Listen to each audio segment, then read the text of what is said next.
You ask Tiger to solve. This deals with linear equations with one unknown. The final result is x equals negative 43 over 56. Let's solve it step by step.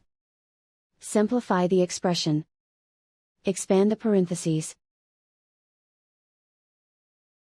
Multiply the coefficients. Simplify the arithmetic. Group all constants on the right side of the equation. Subtract 40 from both sides.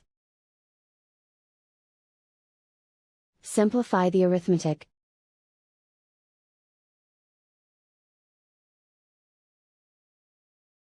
Isolate the x. Divide both sides by 56. Simplify the fraction. And so the final result is x equals negative 43 over 56.